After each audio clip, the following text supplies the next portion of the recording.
And then looking at feeding for temperament. So although diet alone can't change your horse's actual temperament, it can have a significant effect on their behavior. So going back to the start of the presentation, the most important part of your horse's diet is forage, and feeding less than the recommended amount will compromise your horse's health. So that might increase the risk of gastric ulcers, stereotypical behaviors, hindgut disturbances, all of which have the potential to exacerbate unwanted behaviors.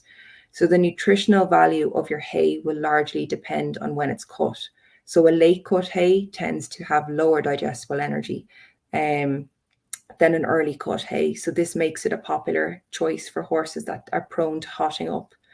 When looking at your haylage, a high fibre haylage will be more suitable for an anxious, sharp individual than an early cut rye haylage. So that's something to bear in mind.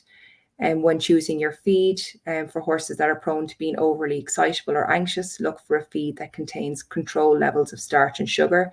So in these situations, a low starch concentrate feed from the horse care range will provide controlled energy release from a unique blend of fibres and cereals.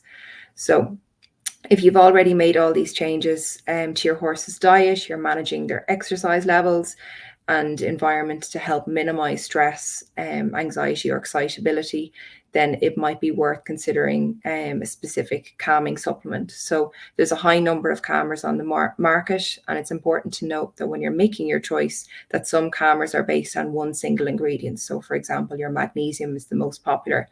So unless your horse is actually low levels of magnesium, these products may be of limited benefit. So we recommend looking at a supplement that would contain, say, for example, your magnesium, your B vitamins, L-tryptophan, and these as a combination of ingredients can help to horses that do require a calmer.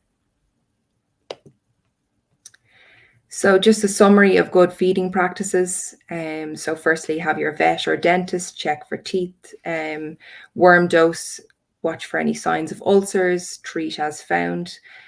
Feed little and often, so split meals into 2-3 times a day. Weigh your feed scoop, so again, know how much you're feeding per meal.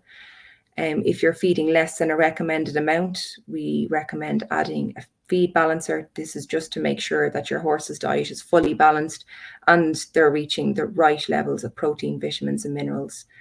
Provide ab-lib forage where possible, and keep to a routine. So this will help your horse adjust to its new career, its new feeding practices, and new routine.